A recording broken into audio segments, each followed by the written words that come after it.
Hello, my name is Steve Sherman, and I am the Chief Imagination Officer for Living Maths. And it is my job to make STEM subjects like science, technology, engineering, and mathematics exciting and understandable to as many people as possible. We are involved with a lot of public engagement of science. We are promoting mathematics by running competitions and maths Olympiads.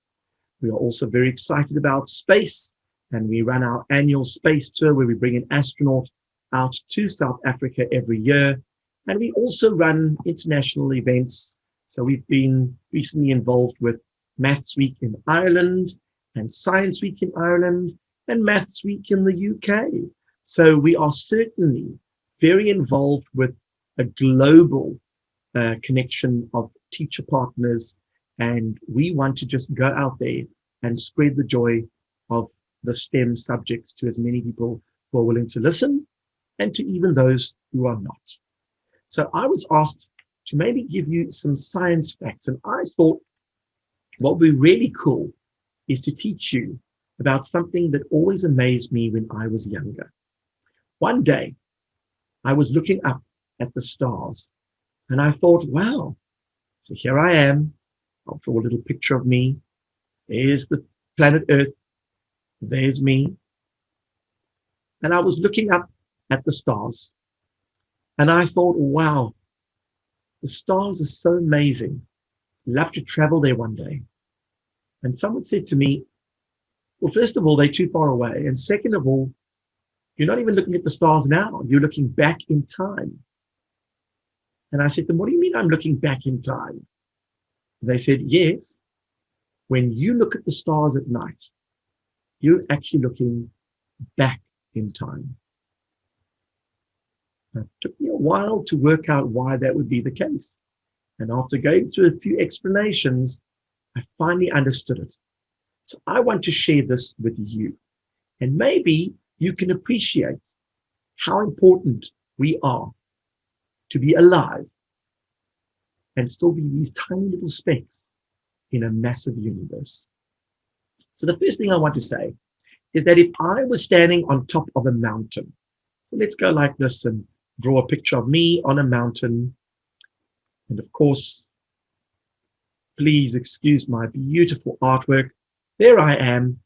And there's another mountain just over here. And I shout, hello, John. The sound's going to travel. It's going to hit that mountain and come all the way back. And of course, we can time that.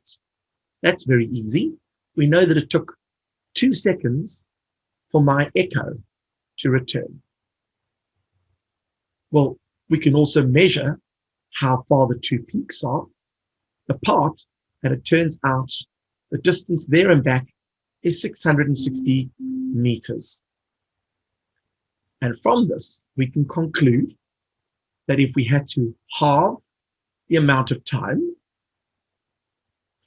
we would halve the distance, and that means the sound travels at a speed of 330 meters in 1 second. 330 meters in 1 second. And that is why, for example, when you are looking up and you see an aeroplane flying past, there's my beautiful aeroplane, you will see the aeroplane move across the sky. And even though you'll see the aeroplane here, the sound that you will hear feels like it's coming from its original position.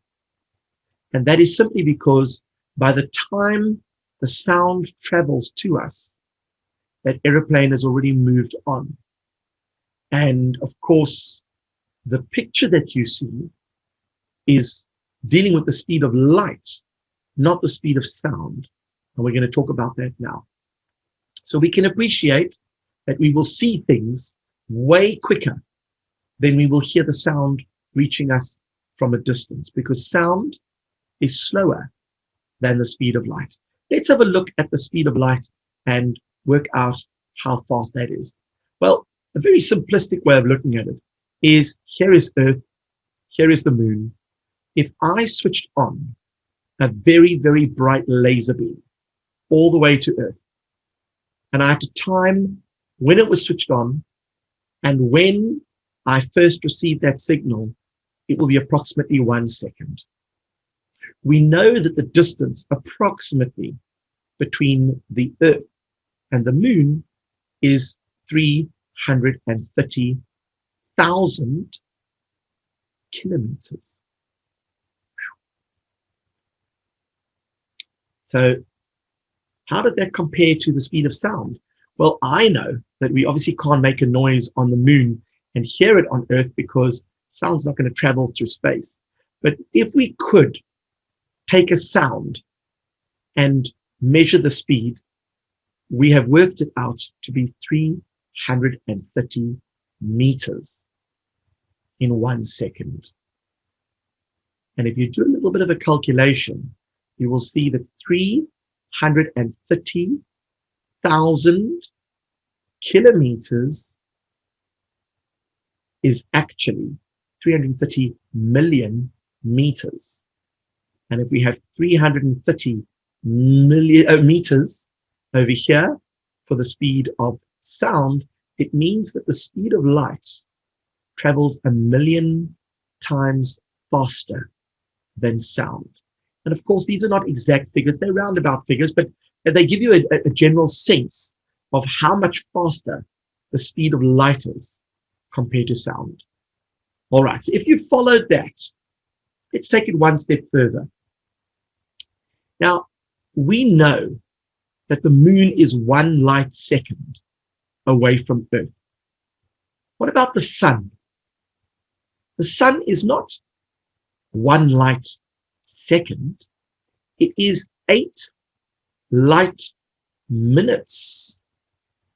That means that even at the incredible speed that light travels, it's going to take approximately 8 minutes to reach us. Now, when we talk about speed of light, we are only talking distance here. We're not talking about an actual speed. And the reason I say that is because we know that the speed of light for 1 second is 330,000 kilometers.